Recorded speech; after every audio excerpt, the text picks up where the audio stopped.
বাংলাদেশে ফের আক্রান্ত হিন্দুরা, ভিডিও পোস্ট তসলিমা নাসরিনের। চট্টগ্রামের রাউজানে বর্বর মুসলিমরা হিন্দুদের বাড়িতে আগুন ধরিয়ে দিয়েছে। বাইরে থেকে দরজায় তালা দিয়ে পেট্রোল ঢেলে অগ্নিসংযোগ করা হয়েছে। কোনো ক্রমে প্রাণ রক্ষা করে পালিয়ে যেতে সক্ষম হয়েছেন হিন্দুরা। কোন আশায় আর তারা আবার নতুন করে তাদের বাড়িঘর তৈরি করবে? ইউনূস সরকার কি এই হিন্দু বিদ্বেষে মুসলিমদের বিরুদ্ধে ব্যবস্থা নেবে? উনি কি হিন্দুদের ক্ষতিপূরণ দেবেন, নাকি বিদেশে ছড়ায়নি বলে অবহেলা করবেন? ইউনূস সরকারকে নিশানা করে আক্রমণ তসলিমা নাসরিনের। গবাদি পশু পর্যন্ত এই আগুনে লেগে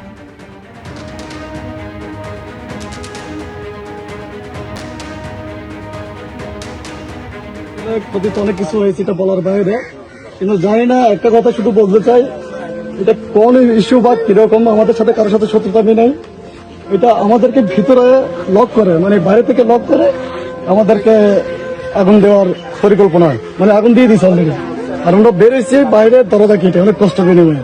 ছোট বাচ্চা ছিল, ঘরের সবকিছু শেষ। আর আমি একটা প্রবাসী, আমি আসছি বেশি দিন হয় নাই, এই তিন মাস হচ্ছে। আর আমি এসে নতুন বিয়ে করছি মাত্র 1.5 মাস। সব আমার জিনিসপত্র যা আছে সামান সবকিছু পুরো শেষ। হাঁস ছিল, হাঁস সব শেষ, মানে সবকিছু শেষ। এবার টোটাল ক্ষতি কত হবে? টোটাল ক্ষতি অনুমানিক 15 থেকে 10 লাখ টাকা এরকম, কারণ ক্যাশ ছিল 55,000 টাকা। আপনার নাম কি বলছেন? আমার নাম মিটন সিং।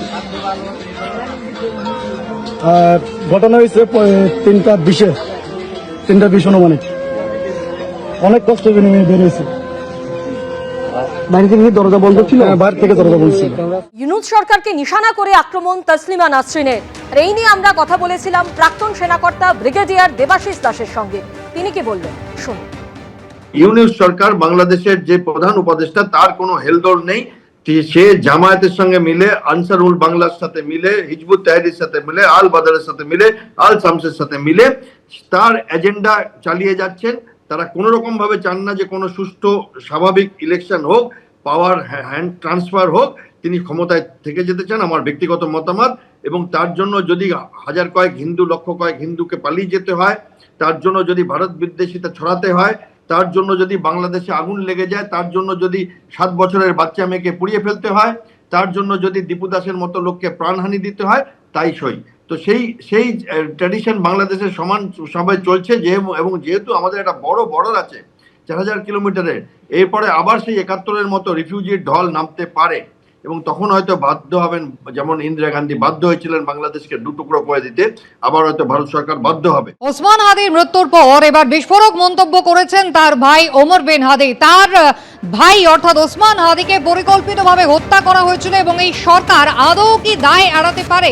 ইউনূস সরকারের দিকেই কিন্তু আক্রমণ শানিয়েছেন ওমর হাদি, যেখানে তিনি বলেছেন ওসমান হাদিকে খুন করে আসলে এই সরকার ভোট বানচাল করার চেষ্টা করছেন। তারা সরকারে থাকতে খুন হয়েছেন, তাই ইউনূস সরকার কোনোভাবেই দায় এড়াতে পারে না। কি বলেছেন ওমর হাদি দেখুন। আপনারাই ওসমান হাদিকে হত্যা করিয়েছেন, আবার আপনারা এটাকে ইস্যু করে নির্বাচন বানচাল করার চেষ্টা করতেছেন। আপনারা যারা রাষ্ট্র ক্ষমতায় থাকাকালীন অবস্থায় ওসমান হাদিকে হত্যা করা হয়েছে, এই হত্যার দায় আপনারা এড়াতে পারবেন না। বাংলাদেশের জুলাই বিপ্লবের আগে যারা ক্ষমতাধর ছিলেন, যারা রাষ্ট্রকে নিজেদের মনে করতেন, তারা কিন্তু আজকে কেউই বাংলাদেশে নাই। তারা পালাতে বাধ্য হয়েছে। ওসমান হাদির বিচার যদি না হয়, আপনারাও একদিনে বাংলাদেশ থেকে পালাতে বাধ্য হবেন। সরকারের কাছে আমি অনুরোধ করব, আপনারা যারা রাষ্ট্র ক্ষমতায় থাকাকালীন অবস্থায় ওসমান হাদিকে হত্যা করা হয়েছে, এই হত্যার দায় আপনারা এড়াতে পারবেন না। আপনাদেরও বিচার হবে, আজ হোক 10 বছর পরে হোক, বিচারের কাঠগড়ায় আপনাদেরকে দাঁড়াতেই হবে। এদিকে বাংলাদেশের পরিস্থিতি নিয়ে কড়া অবস্থান নয়াদিল্লির। ওপারের পরিস্থিতি নিয়ে উদ্বিগ্ন ভারত। বাংলাদেশের হাই কমিশনারকে তলব করা হলো দিল্লির তরফে।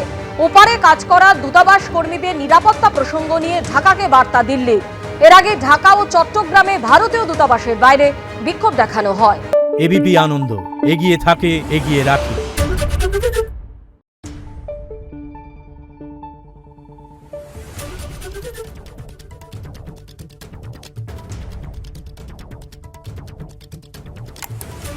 Thank you.